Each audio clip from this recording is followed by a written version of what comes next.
can! It's over! He's done it again! Unbelievable! Oh, straight into the roof of the net. Nice one. Straight down the middle. So a good performance from both teams here today. Hi, you're watching Firstpost. I'm Rupha Ramani. Let's get started.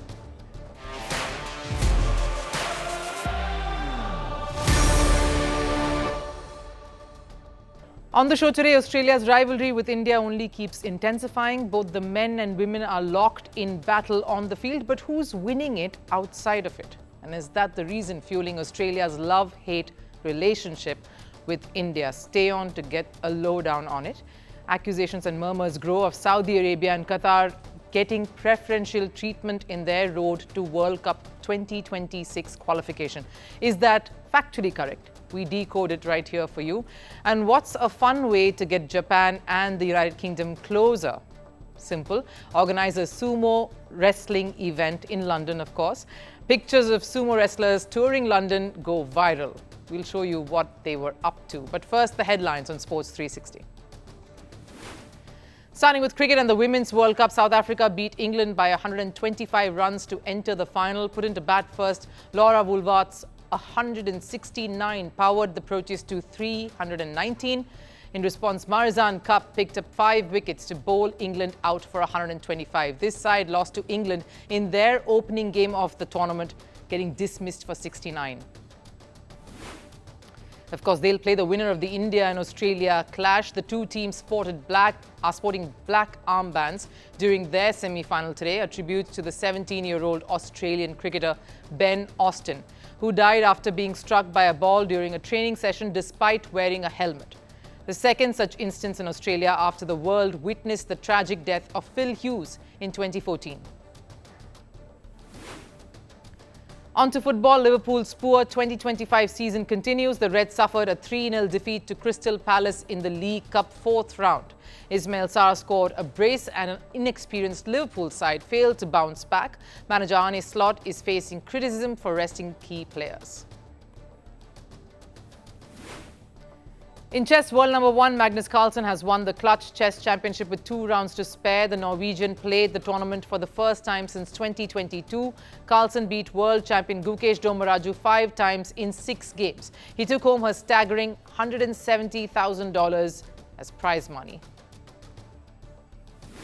And in hockey, Oman has replaced Pakistan for the upcoming FIH Men's Junior World Cup in India after the latter withdrew from the event. This despite India assuring visas to all the players. The tournament will take place in Chennai between November 28 and December 10.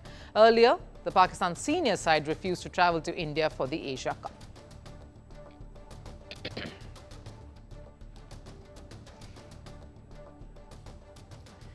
India and Australia cannot seem to get away from each other. Two countries have some intense contests all lined up. The women, of course, are fighting for a place in the World Cup final.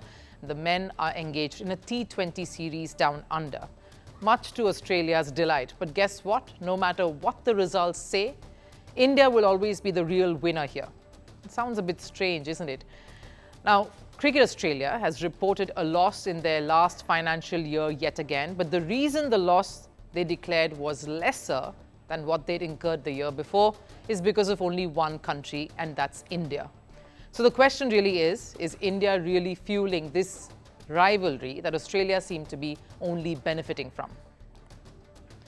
Let me set this one up for you first. Australia has positioned itself as the country that now shares the most engaging and riveting rivalry with India, displacing Pakistan here that can now only hold on to the acrimonious geopolitical situation as the only reason for any semblance of a contest that continues to exist. Because on paper, this rivalry between India and Pakistan is a one-sided street. The Asia Cup was proof of that. They got just about close to beating India in their 3rd attempt and still failed. Australia, on the other hand, has pedigree. They have star power, they have the fire. But clearly, that is not the only thing that is driving this rivalry with India. Cricket Australia says they had a better financial year despite incurring losses amounting to $7.34 million, which they say is a much better figure than what they were struck down with the year before, when more than $21 million went right out of the window. Now, this is a massive hit for a side that wins World Cups. champion sides like it's nobody's business. Both the men and women are world champions. The women currently eyeing their 8th ODI title, and standing in their way in the semi-final, of course, is India. The same India that has actually been their savior here. How? That difference between $22 million loss and a $7 million loss spells out one word: India. That border Gavaskar series between the two countries earlier this year, that's what saved Australia the bruises in their financial year. Now let me break down just how India has been helping Australia. It happens across various parameters. Let's look at broadcast first. Cricket Australia, CA that is, sold broadcasting rights for Australia cricket into India to Geostar, a 7-year deal that's starting at 2023-24 that gives Australia the exposure into the Indian market. That's what they desperately need. Number 2, it's sponsorship. CA has partnered with an Indian organization for India-specific virtual sponsorship sales. Translation: Australia cricket can monetize Indian brands, Indian viewers, Indian marketing budgets. Number 3, and this is huge, that's tour revenues and ticketing. Indian fans, there are millions of those traveling from the world over to Australia every time there's a contest, and that can only boost Australia's pockets. A massive win there, which leads me to the 4th parameter, which is key merchandise and brand value. Everyone jumps in on the India-Australia rivalry that always sets it going. Australian cricket brand leverages this Indian interest. Here's an example. Do you remember this one? It's Pat Cummins, the face of Australia cricket, and they will want him to recover soon enough, hopefully. But here's the captain in an ad campaign. How's that for a holiday? Now, of course, you remember all of this. This was a campaign specifically designed to lure the Indian fans. It has Pat Cummins showcasing the beauty of Australia at every location, linking it to the India tour of Australia. And it's not just the traveling fans, right? You have fans who are not directly part of the viewing experience wanting in, who didn't manage to get those tickets just in time. Indian fans purchasing merchandise, subscriptions, pay to watch. Everything points to a very happy Cricket Australia board. Take the BGT, the Border Gavaskar series. Now I come back to that because the numbers will do it for you. CA recorded a revenue bump of $32 million just because of this. And that's what India brings to this rivalry. India not only contributes to this via their superstar presence and the contests, the Virat Kohlis and Rohit Sharmas and the Jasprit Bumrahs, who headline their ticket sales. They contribute to the Australian cricketing ecosystem itself. Australia relies on these India tours to keep their other properties alive, up and running. But here's the bottom line. I love to point the irony of it all here. Australia loves to go at India. Sure, there is respect there, but a grudging one at best. They want to beat them black and blue, either on the field or via the antics of it. They sledge on the field and happily take pot shots off it too. Their entire machinery is out to get India. Whether it's the media, who have only doubled down on taunting India's superstars, whether it is the fans, who stand and applaud, yes, but cannot wait to mock and take a jibe at any given point. But truth is, they can hate all they want, but they can't do without India. And if we cannot say that enough, the numbers game surely do. Football's governing body, FIFA, is once again making the headlines, this time for bias, corruption and favoritism. The same old ghosts haunting world football's most powerful institution. First, it was bending its knee to the US and President Donald Trump. Now it's being accused of rigging the field for Saudi Arabia and Qatar. Two nations fast becoming the faces of FIFA's favor. Has FIFA played favorites here, and is it succumbing to influence? The upcoming 2026 World Cup was supposed to be FIFA's moment of rebirth, a grand American spectacle to expand the game's reach, a massive leap from 32 to 48 teams. Promising more nations, more dreams, more chances. Now, all of that, of course, sounds great. But recent events are making many wonder, is that expansion truly about opportunity or about control? Because what transpired during the Asian World Cup qualifiers suggests FIFA's decisions might already be tilted. Saudi Arabia and Qatar were handed preferential treatment. That's the allegation here, from convenient scheduling to extended rest days. All of this even as their opponents were left gasping for recovery time.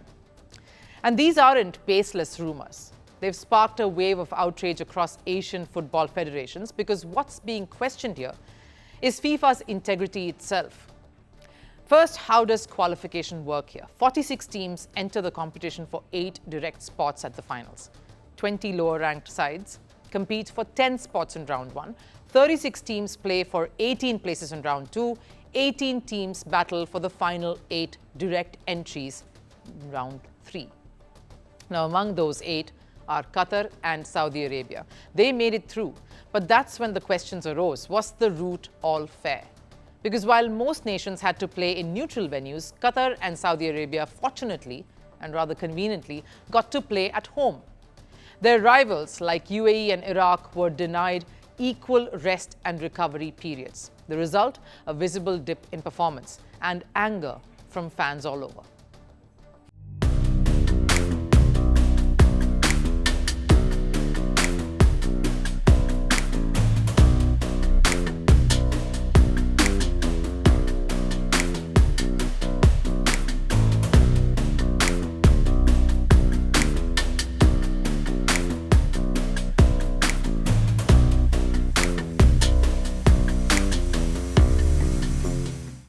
But this is not a one-off case. This is a part of a pattern that started years ago. When Qatar was handed the 2022 World Cup, the world erupted.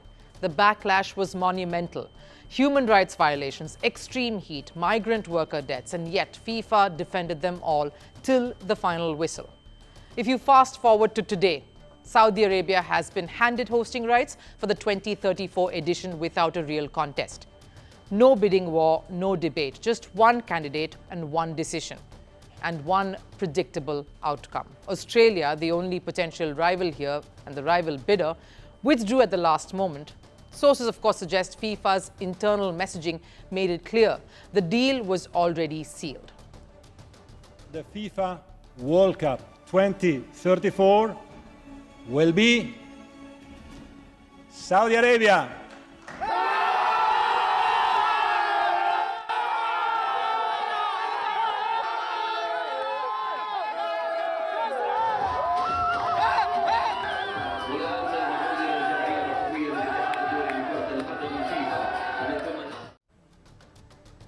In a sport that celebrates competition, FIFA seems to have removed it altogether. Money, influence and power seem to have officially replaced all else, and no one embodies that more than Saudi Arabia, a country that's bulldozing its way into global football by hosting Spanish domestic competitions, investing in English clubs and sponsoring teams from Manchester to Milan. Meanwhile, Qatar continues its influence through PSG, its national carrier Qatar Airways, and deep sponsorship pipelines across the sport. And FIFA, it seems more than comfortable sitting back and cashing it all in. Under Gianni Infantino, FIFA has morphed into something unrecognizable, a corporate empire wearing a sports badge. Infantino's close ties to Gulf rulers are no secret here. He's often seen in Riyadh praising their vision for world football, the same script once used to justify Qatar's World Cup. But this time, the damage is far deeper, and every decision here on FIFA makes is seen through one lens alone: who benefits? The World Cup qualifiers were meant to celebrate possibility, a platform where even the smallest nations could dream. Think Cape Verde, a nation of barely 500,000 people who stunned the world by qualifying for continental tournaments. That's what football is supposed to be about: hope, equality, and the chance to fight for glory. That is what a World Cup represents. Level playing field for all, giving a chance for miracles to possibly happen. That's what sport is about. And we can only hope that remains the main tenet of any governing body, more so the FIFA, and continue to question when it stops being so. Sumo wrestlers, the giants of Japan's sporting culture, are making headlines again. But not inside the ring, definitely not under the sacred roof of their sporting facilities, but 14,000 kilometers away in London. The city hosted a sumo competition after 34 long years. And what began as a 3-day event quickly turned into a 3-day diplomatic masterclass. The goal? To strengthen cultural ties between Japan and the United Kingdom. But what followed went far beyond that, because these sumo stars turned out to be Japan's best envoy ever. Their sightseeing snapshots, brilliant, turned into viral tourism campaign for Japan. Because who needs ad agencies when you have sumo wrestlers taking selfies in front of the Big Ben? Our next report tells you how Japan's softest power move has become its most effective one yet. In the land of tea, royalty and football, sumo wrestlers sparked a frenzy earlier this month. For the first time in 34 years, London hosted a full-fledged sumo event, and it proved to be more than just sport. It became a bridge of culture.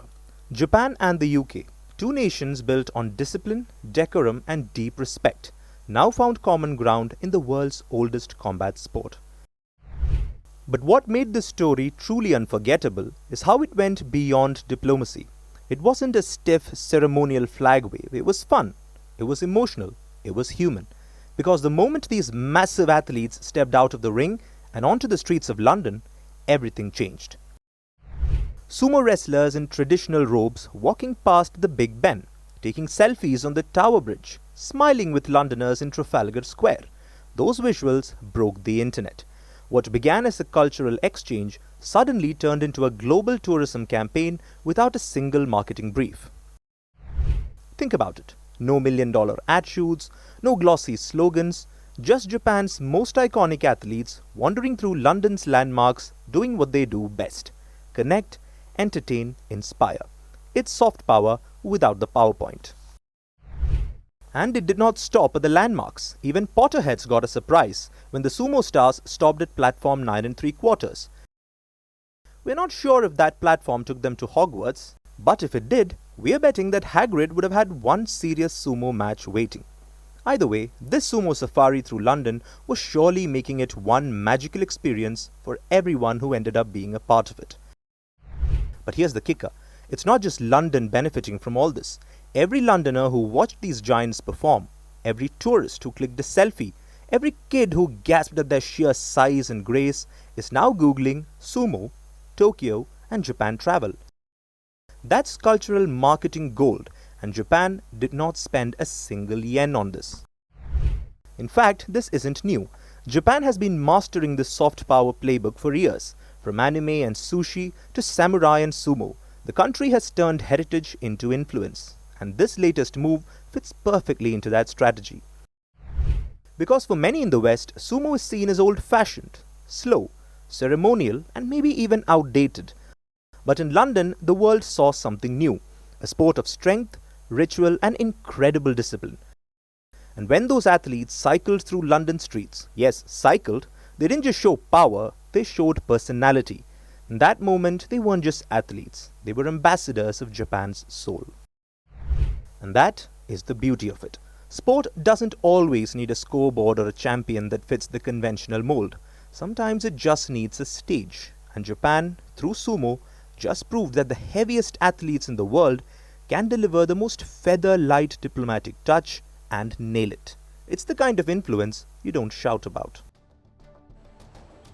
Time for last serve. The Winter Olympics is less than 100 days away, and before the tournament gets underway in Italy, America's Olympians and Paralympians gathered to mark the moment by lighting up the iconic Empire State Building. Take a look.